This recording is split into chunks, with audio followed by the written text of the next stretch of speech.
अस्सलाम वालेकुम जी बेटा।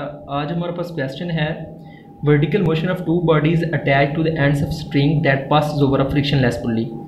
कि हमारे पास दो मैसेज हैं जो कि एक पुली फ्रिक्शन लेस पुली मतलब जहाँ पर किसी किस्म की कोई फ्रिक्शन नहीं उससे पास आउट हो रहे हैं। तो उनके लिए हमने काम क्या करना है, एक एक्सेलरेशन की लिए जो इक्वेशन है वो ड्राइव करनी है और सेकंड वन हमने जो है वो टेंशन के लिए इक्वेशन को ड्राइव करना है। जी बेटा, ये पेपर में भी इसी तरह से क्वेश्चन आता होता है कि drive the relation for acceleration and tension when the vertical motion of two bodies attach to the ends of the string that passes over a frictionless pulley. तो बेटा यहाँ पर पहले देखते जाएं, एक्सेलरेशन की डेफिनेशन से आप लोग वाकिफ़ हैं। टेंशन बेटा ऐसी फोर्स का नाम है जो कि किसी ऑब्जेक्ट को अपवर्ड मूव करवाती है। मतलब जैसा कि ये स्ट्रिंग है, इसके साथ हमने इस ऑब्जेक्ट को बांधा है, तो इसके अंदर जो एक खिंचाव की कुव्वत क्रिएट हुई है, फोर्स क्रिएट हुई है, उस फोर्स को, खिंचाव की फोर्स को हम लोग किस चीज़ का नाम देंगे?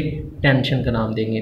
तो बेटा इस क्वेश्चन में आपने एक बात याद रखनी है कि जो हम नेट फोर्स है किसी ऑब्जेक्ट के ऊपर वो कैसे कैलकुलेट करते होते हैं। नेट फोर्स हम लोग कैलकुलेट करते होते हैं बेटा जो जितनी भी उसके ऊपर फोर्सेस का सम होता है वो कैलकुलेट करते हैं। तो यहाँ पर हमने आइडियल केस लेना है। तो नेट फोर्सेस जब भी हमने कैलकुलेट करनी है, दो फोर्सेस होंगी, एक उसका जो है वो वेट होगा और सेकंड वन जो है उसका टेंशन होगी। बेटा टेंशन की जो डायरेक्शन है, अगर इसकी डायरेक्शन की बात की जाए तो ये हमेशा अपवर्ड डायरेक्शन में होती है। तो इसका मतलब है वेट जो है ये आप लोग जानते हैं बेटा, ये हमेशा डाउनवर्ड डायरेक्शन में होता है। तो अब देखें, एक फोर्स आपकी जो है, जब भी हम नेट फोर्स यहाँ पे कैलकुलेट करनी है तो दो फोर्सेस हैं, एक वेट है एक टेंशन है। तो एक फोर्स अपवर्ड है एक डाउनवर्ड है, तो इसका मतलब है एक फोर्स को आप लोगों ने पॉजिटिव लेना है और एक फोर्स को आपने नेगेटिव लेना है।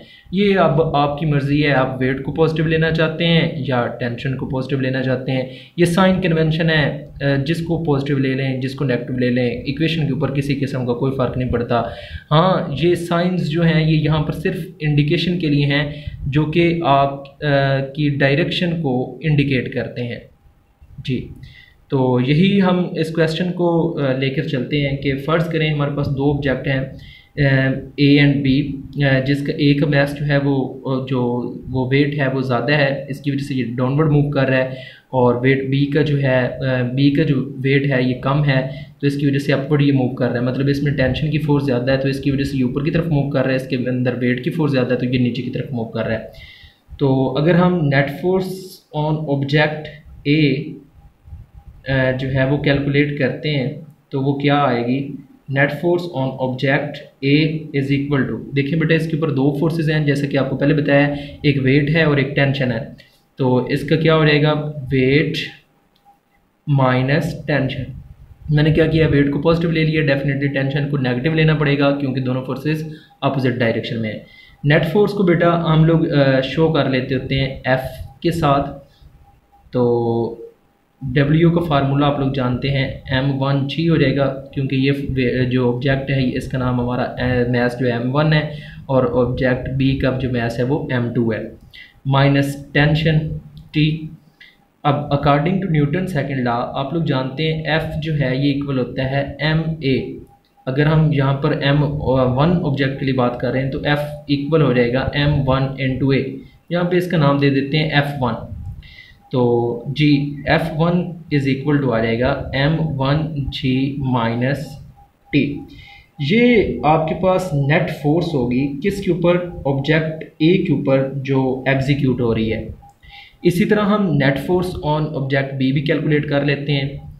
अगर हम net force on object B की बात करते हैं तो उसके ऊपर भी दो फोर्सेस हैं, एक आपका वेट है और एक आपकी टेंशन है। टेंशन ज़्यादा है, टेंशन कम है जिसकी वजह से टेंशन ज़्यादा है जिसकी वजह से वेट आपका जो है वो अपवर्ड मूव कर रहा है। तो मैं लिख देता हूँ टेंशन माइनस वेट W2 जी। तो मैंने यहाँ पे टेंशन को पॉजिटिव ले लिया है, वेट को नेगेटिव लिया है, तो इसको लिख देते हैं F2 is equal to T minus M2 into g. Similarly जैसे कि आपने पीछे किया था जो फोर्स है ये न्यूटन सेकंड लॉ के m1 की इक्वल होती है, तो F2 की अगर बात कर रहे हैं तो ये इक्वल होगी m2 इंटू ए। तो अगर इस इक्वेशन को आप लोग देखेंगे तो वैल्यूज पुट करके तो ये बन जाएगी m2a into T minus m2 into g. ये बेटा आपके पास इक्वेशन नंबर, इसको 1 का नाम दे दें, इसको इक्वेशन नंबर 2 का नाम दे दें। बेटा गौर करें, हमारा क्वेश्चन ये था कि हमने एक्सेलरेशन और टेंशन की इक्वेशंस को ड्राइव करना है, और ये जो हमारे पास इक्वेशंस हैं, जैसा कि इसकी अगर वैल्यूज़ को पुट करते हैं तो ये आ जाएगी m1a is equal to m1g minus T. ये तो बेटा नेट फोर्सेस की इक्वेशंस हैं जो उस ऑब्जेक्ट के ऊपर लग रही हैं। हमें तो इक्वेशन चाहिए एक्सेलरेशन और टेंशन की। तो बेटा इस इक्वेशन को, जो इक्वेशन नंबर ए है मेरे पास और ये जो इक्वेशन नंबर 2 है, मैं इसको आपस में ऐड करता हूँ तो मेरे पास ए की वैल्यू या टी की वैल्यू आ जाएगी। तो बेटा आपको याद रखिए, लेफ्ट हैंड साइड में लेफ्ट हैंड साइड को ऐड करते हैं और राइट हैंड साइड में राइट हैंड साइड को ऐड करते हैं। तो ये बन जाएगा m1a प्लस m2a, इसकी लेफ्ट हैंड साइड में इसकी लेफ्ट हैंड साइड और इसकी राइट हैंड साइड में right hand side, m1g minus T plus T minus m2 into g बेटा, इसकी राइट हैंड साइड और इसकी भी राइट हैंड साइड। ये प्लस माइनस का टी, ये प्लस का टी कैंसिल हो जाएगा। यहाँ से देखें a जो है वो कॉमन आ रहा है, तो a कॉमन आ जाएगा, m1 प्लस m2 आ जाएगा। और यहाँ पे देखें ये m1 g कॉमन आ रहा है दोनों में, माइनस m2 इंटू जी। तो यहाँ से एक्सेलरेशन की वैल्यू आ जाएगी m1 minus m2 over m1 plus m2 into g बेटा। तो ये आपके पास एक्सेलरेशन के जो है इक्वेशन आ जाएगी। अगर आप एक्सेलरेशन की वैल्यू मालूम करना चाहते हैं कि इसमें कितना क्रिएट हो रहा है, तो ये फार्मूला लगा के हम मालूम कर सकते हैं। अब हमने टेंशन की जो है वो मालूम करनी है इक्वेशन, तो उसके लिए हम लोग क्या करेंगे, इक्वेशन ए को इक्वेशन 2 पे डिवाइड करवा देते हैं जी। m1a, ये भी उसी तरह से लेफ्ट हैंड साइड को लेफ्ट हैंड साइड पे डिवाइड करवाना है और राइट हैंड साइड को राइट हैंड साइड पे डिवाइड करवाना है। m2a is equal to m1g minus T over T minus m2 into g. बेटा जी देखें, a के साथ a कट जाएगा, इसको इसके साथ मल्टीप्लाई करवा दें और इस रकम को इसके साथ करवा दें, तो ये बन जाएगा m1 into T minus m2 into g and equal to m2 into m1g minus T g. Solve कर लें, m1t minus m1 m2 into g and m1 m2g minus m2 into T g. बेटा ये minus की है, दूसरी तरफ जाके plus की हो जाएगी, ये इस तरफ माइनस की है तो इस तरफ आके प्लस की हो जाएगी। m1t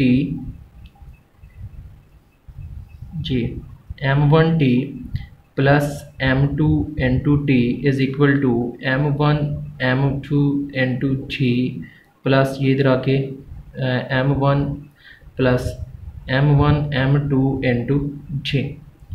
बेटा इसमें से देखें टी कॉमन आ रहा है, तो ये m1 plus m2 into T और ये जो है 2 टाइम्स हो जाएगा m1 m2 इंटू जी। ये जी इस तरफ ये मल्टीप्लाई हो रहा है, दूसरी तरफ जाके डिवाइड हो जाएगा, तो ये इक्वेशन बन जाएगी 2m1 m2 इंटू जी ओवर m1 प्लस m2 जी। तो ये टेंशन की इक्वेशन आ गई।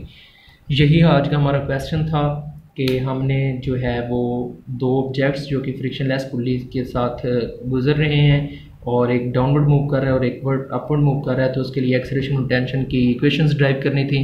तो ये एक्सेलरेशन की इक्वेशन आ गई और ये टेंशन की इक्वेशन आ गई।